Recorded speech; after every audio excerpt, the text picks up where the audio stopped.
Hello and welcome to Game Pass Forever, a standalone segment of the Outside is Overrated podcast. Each month we dive into a new game off the Xbox Game Pass lineup as voted on by our Patreon supporters.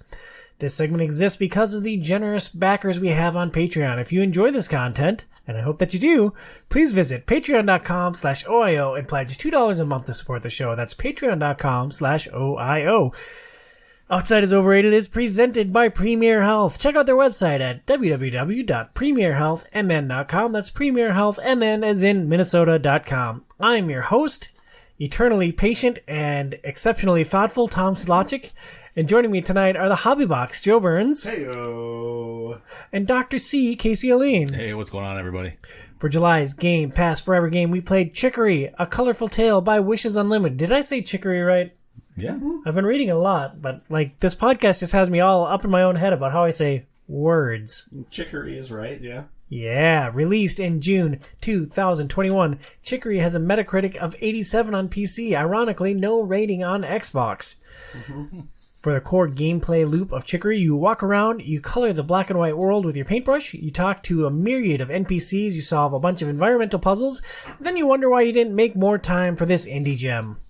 Casey, you put this game up. How is your tour of 2021 Indie Darlings doing? I am pretty good so far. There's obviously a reason these games are called Darlings, and it's because they're actually good.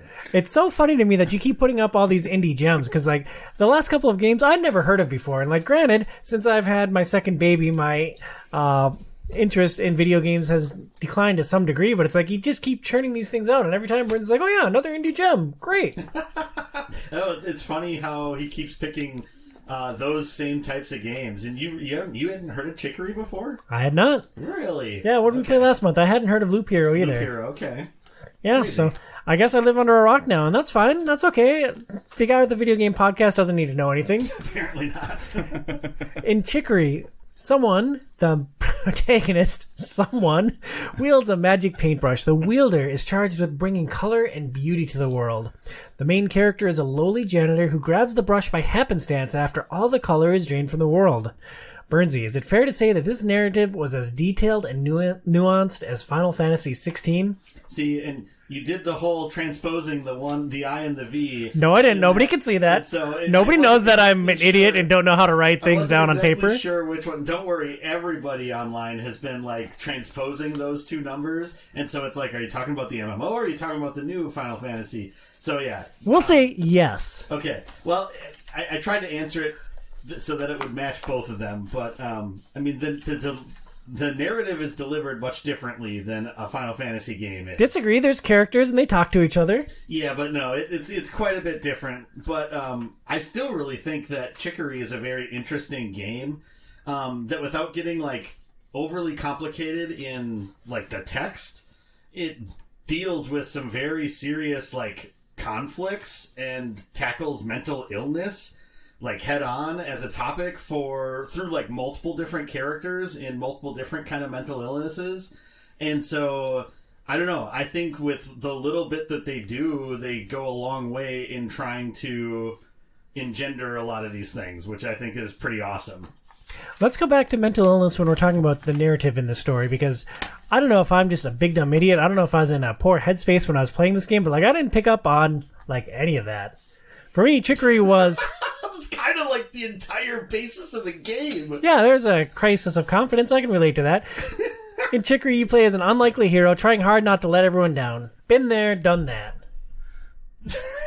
That's a huge oversimplification of what this game is about. It's basically Star Wars. You just wander out, you see Yoda, blow up the Death Star, game over. Yoda's not even in the first Star Wars. Yoda's the brush. I mean, there's a lot more complexity than what you're giving it. I mean, yes, you are somebody that wasn't really supposed to be the wielder, but there's a lot more that you're trying to do other than just figure out what's going on. And I don't know, I think it's a very living world where all the different NPCs that you talk to, whether they're integral to what you're doing in the story at that point or not, add life to the world. And the more that you talk to different ones, the more you get to learn about them. I don't know. I think there's a lot more to it than just saying that it's the same as all of these other unlikely heroes. Yeah, well, here comes Save on the world. a random tangent for you, Burns. Do you think that you would like Breath of the Wild more if there were just more random NPCs with like 2 little bubbles of speech that came up above their head? I mean, it would help. Like, it would help if the game actually had some form of story to it, you know? Yeah, I'm with you. All right, well, we just fixed Breath of the Wild. Great. Most of the time in Chicory, you wander around looking for light puzzles to solve. Mechanics include finding hidden notes, tracing patterns on doors, every power fantasy, manipulating platform plants, and good old-fashioned Zelda wall bombing. Casey, do these puzzles tickle that big old brain, or is this game for babies? I thought, for the most part, the puzzles were challenging enough for me. I mean, they weren't too overbearing to the point where I got frustrated, and I think they really added a lot to the game. And can you give any level of context? Like, I always tease you for being so smart and the way you process information, the way you can just take so much information and churn it through your brain. Like, what is your tolerance for puzzles in games? Like, are you a Sudoku solver? Or are you like, I don't even know how to contextualize this? What's the biggest, most complex puzzle you can think of in a game, Burns? Well, I don't know. A lot of people hate laser puzzles in games. Can you do laser puzzles, Casey? Like, where are you on the scale from Sudoku to laser puzzles? I don't know if I've ever encountered a laser puzzle before in a game. Maybe I have, if it's like dodging lasers, which you actually kind of do somewhat in this game. Catherine Zeta-Jones, she dips beneath the lasers. Oh. Great movie. I don't think I've seen it. The Thomas Crown Affair, I believe. Nope. No, that's that one? Entrapment. Is that? It's Entrapment. But Also, nope. The song is from Workaholics. Okay. Also, nope. Seen that TV series. 0 for 3. It's very funny. That's Sean Connery. Yeah, that's right. Yep. Thomas Crown Affair was Pierce Brosnan and Rene Russo. I think so. It was definitely Brosnan. Yeah, it was I'm not Brosnan. sure But yeah, Sean Connery. but- Different Bond was in Entrapment with Catherine Zeta-Jones. Well, yeah, you're right. But yeah, so back to puzzles. I guess I don't know. I like puzzles in games when they actually add something to the game and aren't there to just frustrate the person playing it, you know, and it's not just added as a time filler or something. Like, if it actually moves the game forward, and like in this one, every single puzzle you kind of, well, not every single, but in general, as the game progresses, the puzzles get more difficult, and you have to use different skills and stuff that you learn as you go as on your wielder journey. Mm-hmm. And for me too, like, some of the most enjoyable parts in the game were just the little puzzles as you're exploring the map. There's these little gift boxes everywhere that you can see, and you have to try to find out how to get there, and trying to figure out just in your environment that you're walking through how to get to that and solve different little tiny puzzles as you go was some of the most fun that I had in this game. One of the things that I thought was remarkable about those micro puzzles for the gift boxes was you always had the tools at your disposal. Like, you never banged your head on the wall for a long time, then looked it up online and said, oh, well, I just don't have this Metroid ability yet. I mean, that would happen at some point, because I know there's... Like, well, there's the one in the lake. Yeah, and the game... I think the game does a phenomenal job of, like, layering on, like, the different things that you learn on top of each other, and then when you get into the next, like, temple or whatever area that you're in, it'll, like, combine all of that in a really interesting and new way. But then when you learn, like, because after you defeat a boss, then that's when you pick up the brush and you have, like, a new ability. And it felt like there was always, like, a light bulb moment. Every time I got one of those, it's like, oh, now that I can do this, I can go back to this area. Now that I can do this, I can go back to this area and get to a spot that I couldn't get to before. And I don't know. I think they did a really good job of that in this game, I thought. I agree. Overall, your take on the puzzle, Burns, because Casey, this is the first video game he's ever played. You have a lot more experience and you played a lot more different genres of games. Satisfying for you? Oh, definitely. 100%. There was one point where I got a little hung up because so you know the mushrooms that you land on and then they bounce you? I didn't realize that you could change direction on those, because I must have just missed when they said that you could... Oh, they never said it. I just found it out by messing around with it. So I don't know. I didn't really realize that, but then I went to the little phone booth and I called my mom, and my mom like gave me a general idea of what I needed to do, and then it's like the dad's hand comes out and taps her on the shoulder, and she's like, "Oh, your dad wants to talk to you," and he gives you like very in-depth details about how to get through that, which I think is a really cool way to give like those hints to you and allow you to like dig into it as far as you need to or as far as you want to. They also give you the option to opt out before your dad comes on, because the mom will make some joke about, "Oh, your dad always over-explains anything. Do you want me to put him on the phone?" And then you can find out very detailed information or not. Yeah. Casey, we'll turn to you. Is that what your conversations with are like? Gosh, I can't believe I butchered that and I don't edit this show. Casey, is that what your conversations with your parents are like? No, not very much. No. I think my dad is a man of few words. So yeah, my parents not so big on talking on the phone. They as soon as I'd call them, when my mom was still around, like they would be actively working to get off the phone as quickly as possible. My mom had one go-to line that I will not repeat on the air, and I was just like her out. It's like, okay, I can talk to my dad, or I can just go on with my life now. Bernsey, did you like that? I guess I'll open this up to both of you. Did you guys like that hint system? It was interesting that it was multi-layered. Did you like having access in-game to essentially a wiki or a walkthrough, or something very detailed to hold your hand through any sections of the game? I mean, I especially did because, so I ran into a couple of problems where I would talk to the person that was telling me then, "Oh, hey, you got to go do this thing." And then that's when I would save and quit. And then I'd come back to it later and I'd start wandering around. I was like, what in the hell was I supposed to do? So it's like, oh, phone booth, good. Call mom. And she's like, oh, yeah, that's where I was supposed to go.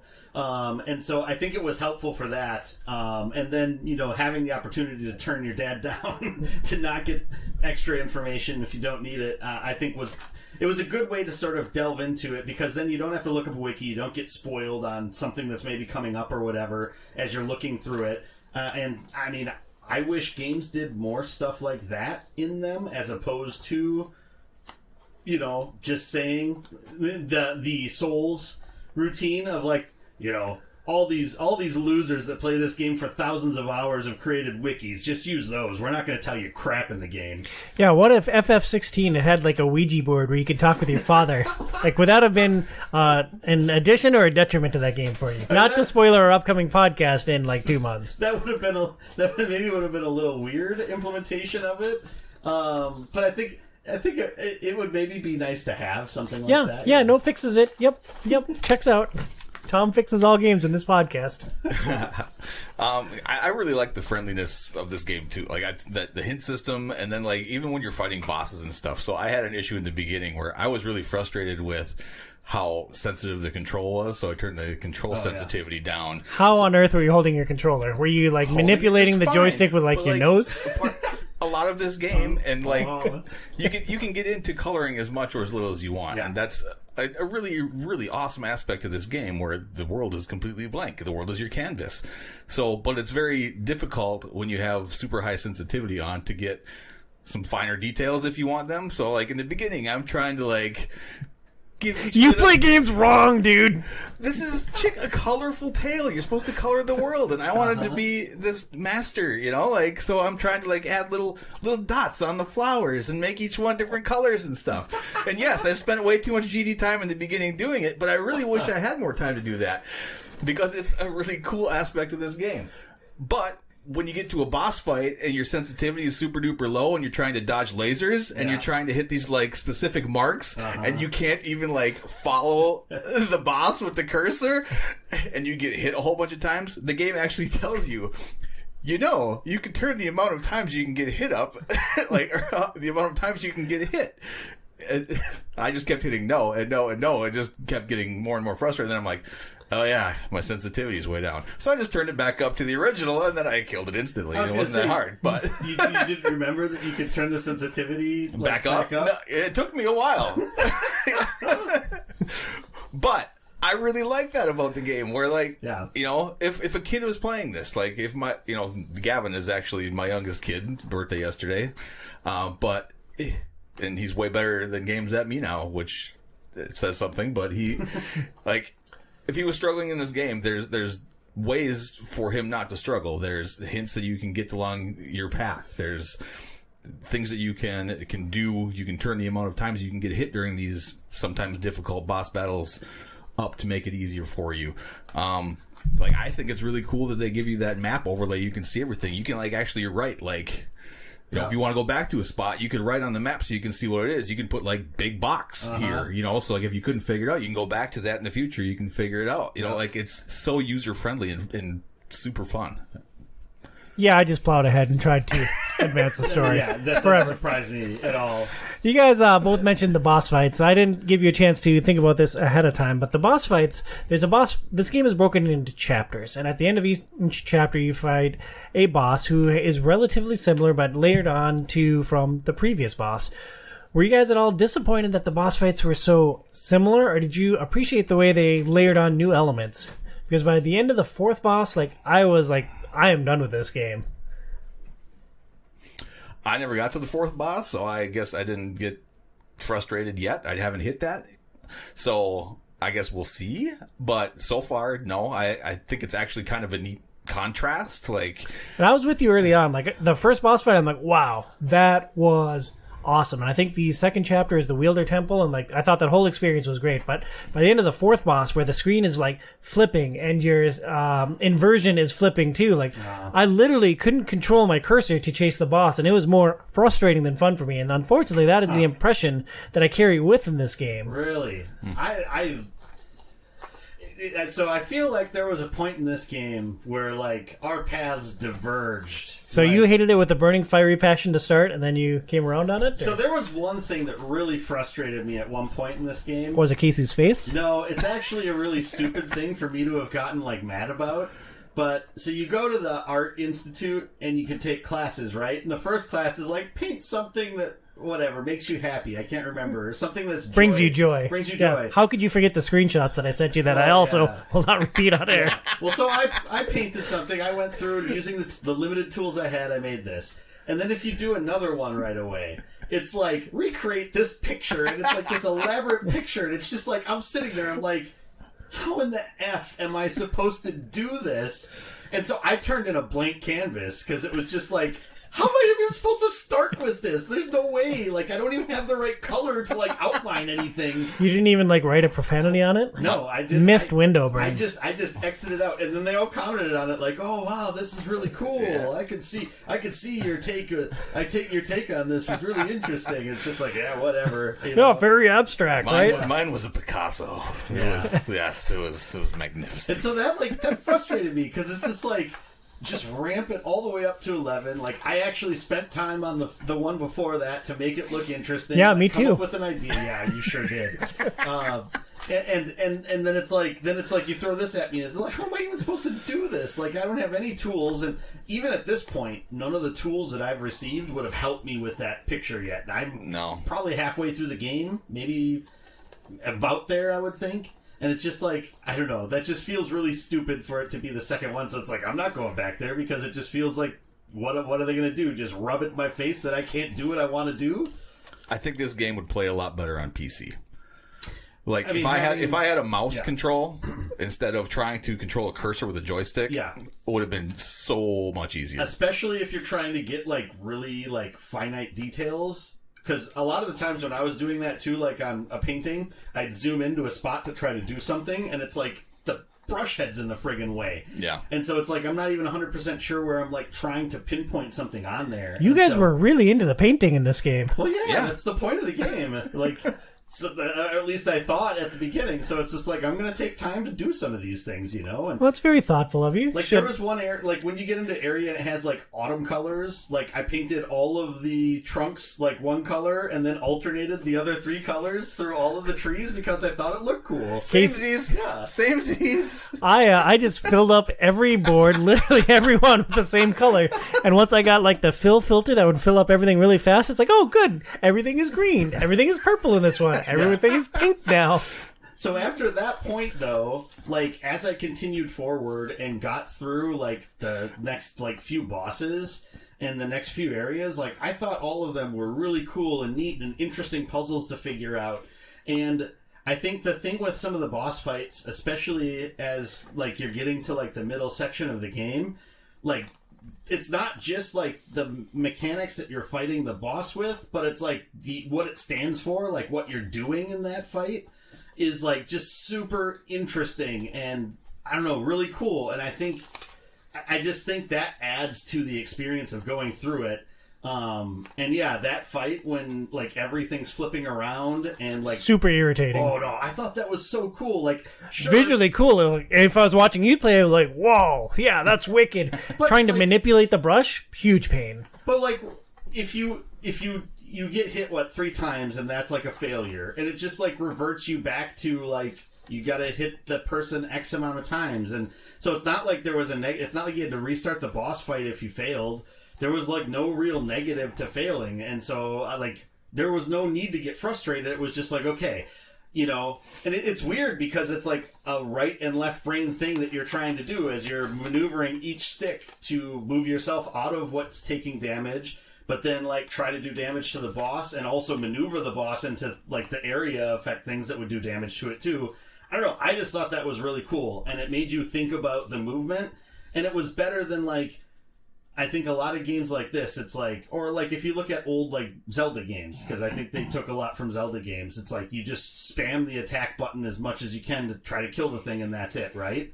Whereas this is like almost taking the Undertale approach, where it's like you're not necessarily fighting everything exactly. Sometimes you're just trying to avoid to get through it, you know. Well, you're always trying to like color the boss. Yeah, you don't even have to push the button. Like you can just hold it down, and it's like an auto fire basically. So it's like you're just filling everything. So if you hold down the button to paint as you're moving it around, and then the second you touch the eye, it's a hit. Yeah, you don't have to hit the button when you're on it.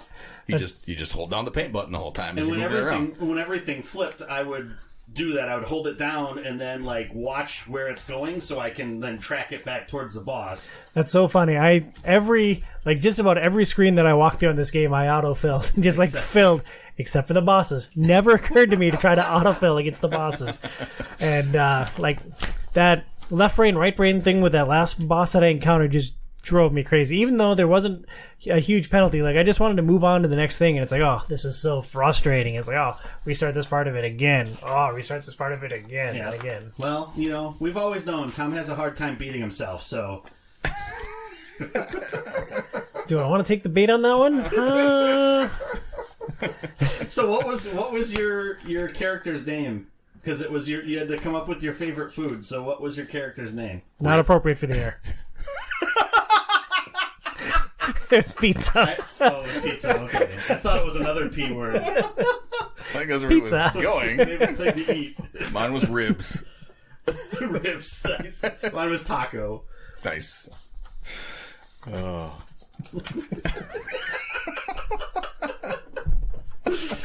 See, this is such a joyful game. We're having so much fun talking about it. It was an incredibly charming game. Burns, what do you think was the key ingredient in the secret sauce? You mentioned how much you liked talking to the NPCs. You mentioned how much you and Casey both loved coloring with excruciating detail the individual screens in this game. Yeah. Like, what was the key to the secret sauce?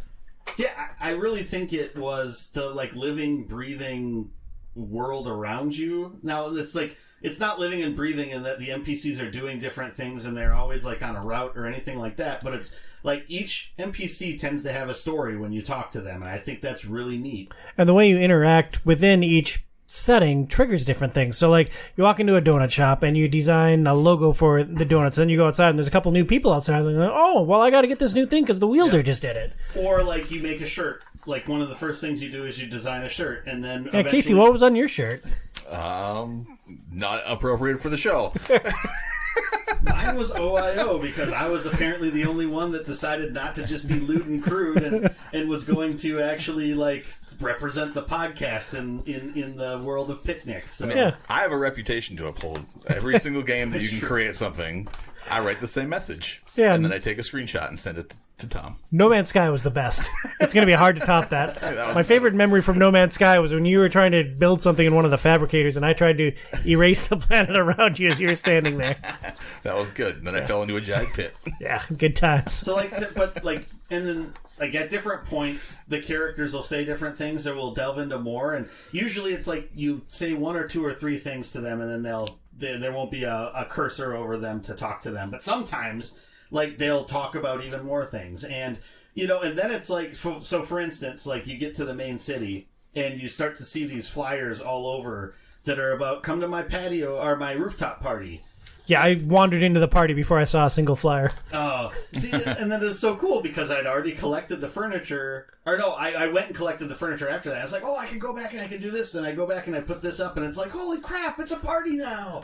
That's funny. I had the furniture already, too. Yeah, and it's just like, I don't know, like, I think it sort of dovetails in with when we're talking about the coloring, too, is it's like you're able to leave, like, an impact on the world, and it's really cool to see how the different things that you do can do that. So, for instance, you collect all this trash. One of the collectibles is a bunch of trash, litter that you find all over the place. And then there's a couple of different places where you can turn in that litter to get either furniture in one area, or you can get plants. And the plants are for a person whose friend died but really was a gardener and really wanted a field planted in his honor. And the guy was too depressed to do it. I planted all those plants on the rooftop party. Every single one of them. And I had a lot of trash. Oh, now I'm sad.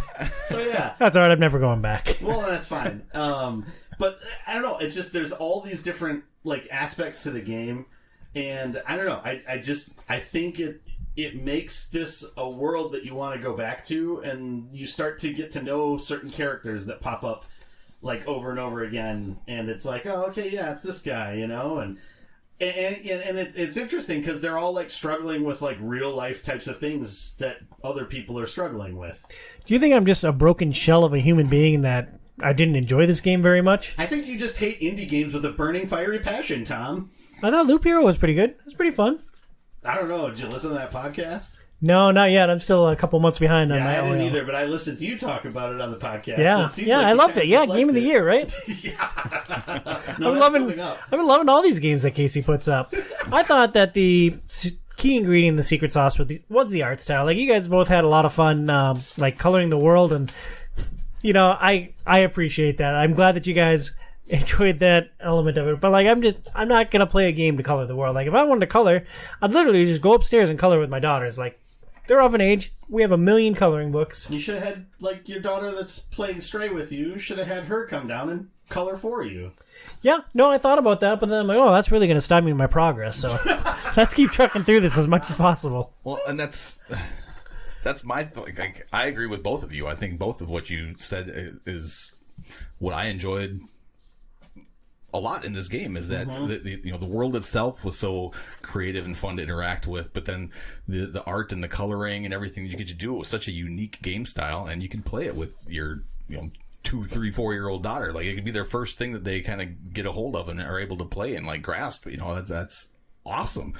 Yeah, I just think, like, I don't know, I'm just really mad that I didn't have more time, and then that, by the end of it, I'm just rushing through. And I think, time constraints that we have for this podcast, you guys are playing these other giant titles for the podcast coming up later on, where this game is such a gem. It's so like creative and fun and awesome that, like, if you really had time to sit down and enjoy every single screen and every single thing that you were able to do, instead of just trying to rush through the next boss, rush through the next chapter, like, all right, this game takes 16 hours to beat. I know I only have this amount of time. I'm going to try to get through it as quickly as I can to get to the end. Well, you miss so much of that. And it's by the end of it, that's what I was doing. Like, everything that I enjoyed in the beginning, by the end, it was like, man, I know I'm just missing stuff because I'm running past all these screens, trying to get to the next level. That is very elegantly said. And I don't know if I'm in the wrong headspace because I just started a new job or what, but, like, with Animal Crossing, I can turn off that productive brain. Like, I can go and, like, pick up a shell and be like, oh, cool, I know what to do with this shell, and then I can go catch some fish. But, like, this game, I just couldn't stop and slow down and, like, just color this stuff. It's like, nope, I'm not going to color. I'm going to run through this and curse at this stupid bug platform that I'm messing up because I autofill everything. Casey, how did this whole experience come together? I mean, challenging puzzles, great narrative, unique gameplay. I loved it. I think everything, for me, it was a very awesome experience that I wish I had more time to play with. And I know I say this every single time. This is a game that I have to go back and play because it's like there's so much. It was a lot of fun for me. We'll be shocked and astounded when you do actually go back to a game. Like, make sure you make a big deal of it. Talk about it on the OiO Discord. This may be the one. I'm serious. This might be the game that I go back to. I believe you. I look in your eyes and, like, I see I see the intent there. I mean, the good thing about it is easy to kind of pick up and play for a little bit, and then you just stop where you're at, and you just pick up where you're at, and call your parents, and then call your parents, and you figure out where it was that you were supposed to go with the main story, and you can just sort of move on. So it's I think it's like the perfect type of game that you could just pick away at 20, 30 minutes at a time, and take your time with it if you don't have a timeline like we have for something like this. I mean, I thought it was a lot of fun. Like, the puzzles were all really interesting, and as the game's gone on, like, it's become more and more interesting as to how all of that works together, and how that then interplays with, like, the story and the emotions of the characters, and, like, just the way that it's, like, looking at mental illness and how to deal with that, and... because quite literally, it's all about, like, how mental illness makes everything dark around you. And how when you're in that and you sort of get into that kind of spiral, you just think that there's no way out of it, right? And you need, like, somebody else to realize that, you got to try to, you can't do it on your own. You have to, like, have someone else or other people to help you get out of that funk, right? And that's kind of the whole gist of, like, the game. And I think that's really neat and really interesting. And I'm super excited to see, like, how they develop that as the game goes on and gets to the conclusion. And what that conclusion actually is. And who knows, maybe it's some weird thing. Aliens created this all along. And that's what's doing this. And it just sort of jumps the shark that way. Or not. I'm not sure. But I don't know. Like Casey kind of said, I mean, I really want to try to continue to go back to this game and finish it, over time, because I just think I've had such a fun experience with it so far, and I really want to see, like, where it goes and what happens with it moving forward.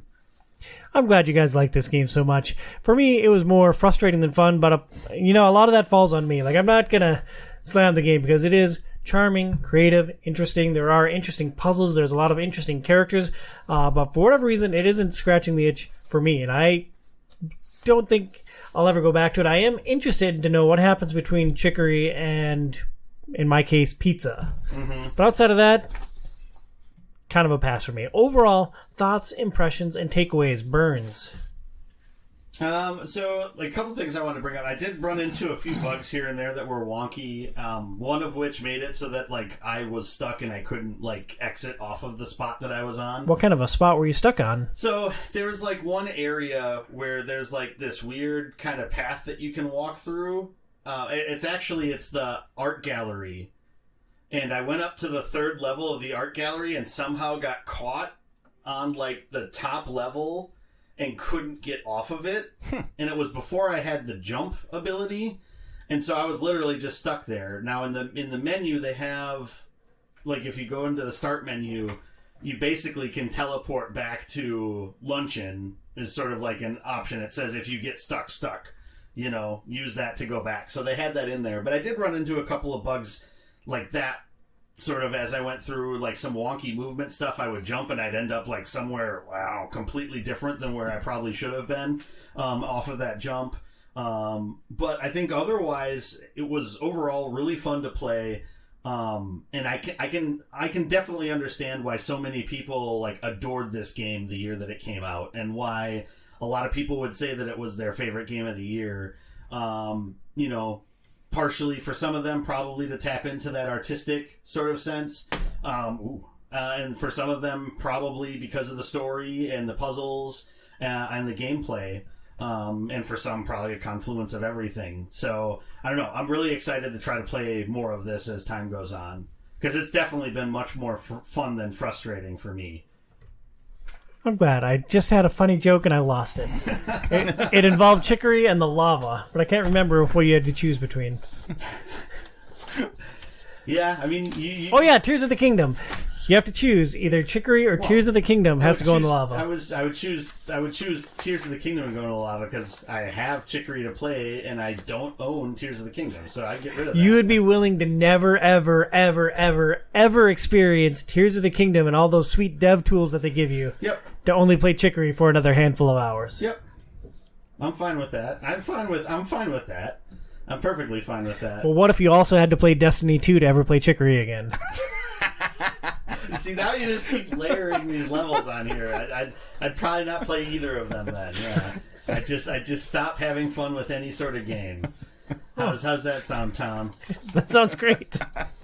Casey, thoughts, impressions, and takeaways from Chicory? I mean, I guess I really like this game, and I think at the end of everything this year when we're ranking games, I think this one for me is probably going to be pretty high up there. This is going to be interesting because for me, it's on the other end of the spectrum, and like I don't think we've played any clunkers yet this year, have we? Like, I think we had maybe some issues with Loop Hero, but like Nobody Saves the World was a great experience. Was Amnesia this year? Yeah, I think it was January, I think it was the first part of this year. Yeah, I think my beloved Amnesia is probably going to be near the bottom of the list. That's a game that I want to go back to. That final rankings discussion at the end of the year should be pretty heated. Well, I mean, like you said, the game of the year probably is going to come out of this next batch. Well, it's so interesting that you bring that up, Burns, because each month our patrons vote on the next title that we dive into. For August, we could be playing Persona 5. Burns, you love Persona 5. I think you called it your favorite game on the PS4, didn't you? Or was it at least in the running? It was up there. God of War was probably my favorite. Spider-Man was up there too, but... Yeah, so we could have been playing Persona 5. We could have been playing Assassin's Creed Odyssey, which our good friend of the show, Mike Mathwig, said was the best in the entire AC franchise. We could be playing Grand Theft Auto 5, the top-grossing video game of all time. Another game that you played and loved, Burns. We could be playing any of those games. But instead, you horrible trolls selected Arcade Paradise. I guess my words... Arcade Paradise! My words must carry too much weight on the Discord, because I feel like I maybe swayed some votes. And you swayed Casey for one, thanks. So I went back afterwards, but yes, he did sway me. And I really didn't mean it that way. Well, because especially because like, why did we always put why we nominated what we nominated? And so like I put up Arcade Paradise because I've enjoyed playing that game. I really like it. It's like 30 games in one. Which I think is really cool too, because you have all the different arcade games that you have in your arcade that you can play, and it's a business sim which we haven't really done before. So I think that's also kind of interesting to get like your guys' take on that. Now it's a light business sim. It's not like you're not in spreadsheets or anything like that at all. It's not Lemonade Stand. It's not going to be like Lemon. It's been so long since I played that. I'm not 100. No, it's not really like, well, because you set like how much your price is on all your arcade machines and what the difficulty is to try to make more money off of them. So there is that. There's an aspect of that to it. Well, let me read the sweet description of what the frick are we playing again? Arcade Paradise. Yes. Arcade Paradise. Manage profits. Pick up gum. Do the laundry. And get coin to unlock arcade units and flip the family laundromat business to become an arcade paradise. Yes. Okay, let's go back to our rankings discussion last year. Top 3 games. Star Wars, Jedi Fallen Order. Immortals, Phoenix Rising. Hey, you got it right. First time ever. And I can't remember the other one, but like the top 3 games are all Tom games. I haven't won a game this entire year. Like, it has been all Casey enjoying. Like, I thought AC Odyssey might be a slam dunk. The franchise is so popular, and Odyssey reset the entire franchise. I thought, nope, Arcade Paradise. Well, and I'd said in the Discord, that, like, I put up Arcade Paradise because I really enjoyed playing it, and since we're in the middle of, like, the meat grinder of playing Elden Ring, Final Fantasy 16, and Kingdom Hearts, like all of Kingdom Hearts, apparently. It was just like, I just threw something up that I've played before and that is pretty easy to jump into. And apparently that swayed a lot of people. I think that might have swayed a lot of people. But oddly enough, I've played all of the games that we have up there. 2 of them to completion, not the one that I put up. So it's like, really, it's just like I told Casey after he said that I swayed his vote, I was just like, I don't know, I've played like 50 hours of AC Origins too, so it's just like I've played a ton of all of these games, so I'm good. I've got it on lockdown for this next month. The way that it all came up. And so, of course, when I saw the slate of games, I'm like, I go into the OiO Discord, into the Game Pass Forever channel, I'm like, Our Game Pass Game of the Year is coming out of this month, guys. Arcade Paradise, you called it. I'm going to say this, though, because this is something I was thinking about. Everyone hates Tom and vote against him. Is that what you're going to say? No. So, how would we think about if we do get something like big and massive and meaty, like Persona 5, or AC Odyssey, or AC Origins, or whatever? Instead of like devoting that to just 1 month, how about it like stretches over 2 months? We check in like at the midway point after the first month, and then, you know, however far we get after that. Like, I know that we've always talked about doing that, but like, I think that almost becomes something that, because I think it was Mike that said it. We barely scratched the surface. We barely scratched the surface of it, and so he doesn't really feel like voting for, you know, AC Origins, even though he loved that game. And so it's like, maybe that's something that we have to think about with it. And sure, we'll have fewer games to rank at the end of the year, but that's probably a better thing too. I don't know. Yeah. With how many we have on the list now. Disagree. I love our rankings discussion. It's an interesting idea, Burns. The issue that I potentially see is that we all fall into this trap where we procrastinate until like the last minute to really dive into the games, or at least I've noticed that with myself. Like I don't really start diving into Xbox until like the pressure's on. Oh, it's like, oh, I got to do show notes. Oh, I got to have some idea what I'm going to talk about in show notes. So let's get some time in here. So like, if we were going to take that approach, which I think is perfectly valid and interesting and worthy, I would just I would want us to make sure that we had time that we could commit to these games ahead of time, because even in the best of months, my gaming time is very limited. Right. So, interesting idea, I guess. Oh, go ahead, like, Case. Oh, I was saying my problem is not necessarily that I'm procrastinating to the end, it's that I'm also sharing the Xbox with three of my sons, all three of my sons. And the big problem for me this time get a Steam Deck. Problem solved. Yeah, I really might need to do that, because, yeah, it's getting down to that. And we just got Gavin Jedi Survivor for his birthday. And yeah, I saw the achievements rolling in. He's trucking through it, huh? Oh, yeah. That's what he does. Like, he beat Zelda Tears of the Kingdom in, I don't know, a week and a half. That's summer for you, though, right? Yeah, he just plowed right through it. He actually was at the end boss in like the first, I think, 3 days, but he didn't have enough hearts, so he had to go back and do a whole bunch of shrines, so he had enough hearts to beat the end boss. So, yeah, that kid is, I don't know. He's good at games. Well, that's good. Yeah. So Casey's going to buy a Steam Deck, and we'll consider it. Actually, I mean, this is the perfect discussion for like the OiO Discord. And like we mentioned OiO Discord on the air multiple times. If you listen to this and you're not a patron, first, please consider being a patron. You can back us for as little as $2 a month at patreon.com/OiO. But the Discord is open to anyone. You just have to reach out to me on some form of platform. You can email the show, overratedpod@gmail.com.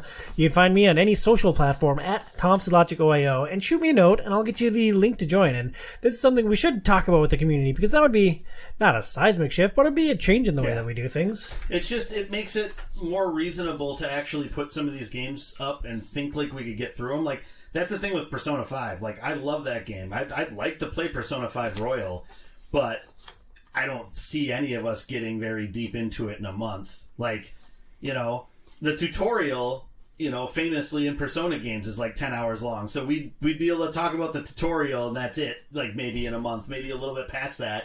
And so it's just, that's the one thing is, like, with the format, it makes it difficult to talk about some of those games. And with like Starfield coming out in September, it's like, that would be awesome to throw that up and try to play that like early on when it's on, like right after it's released. But I don't see us getting anywhere very deep into that in a month. And maybe that's still a worthy discussion just to talk about the beginning part of a game, but then it always kind of leaves like that hollowness inside that it's like, it's a game I really want to get back to, and I'm not going to really have a chance to play it because we're on to the next thing and we're focusing on the next thing. And or you feel like guilty that you're putting all your time into this when you should be playing like the new thing, you know. But I don't know. So it's something to think about. We'll have to talk about it on the Discord and see what our benevolent overlords think about it. Yeah, I love those overlords. Thank you guys for supporting our show on Patreon. This standalone segment, Game Pass Forever, is tied to a specific tier of support. You can back us for as little as $2 a month. Check it out at patreon.com/OiO. Anything else you guys want to say about Chicory before we launch into Arcade Paradise? I mean, now's the time to turn your Xbox Live into like Game Pass Ultimate, because the loophole's going to be gone because Xbox Live is going to be gone soon enough. So The end is nigh. the end is nigh. And on that note, thank you for listening. Stay inside.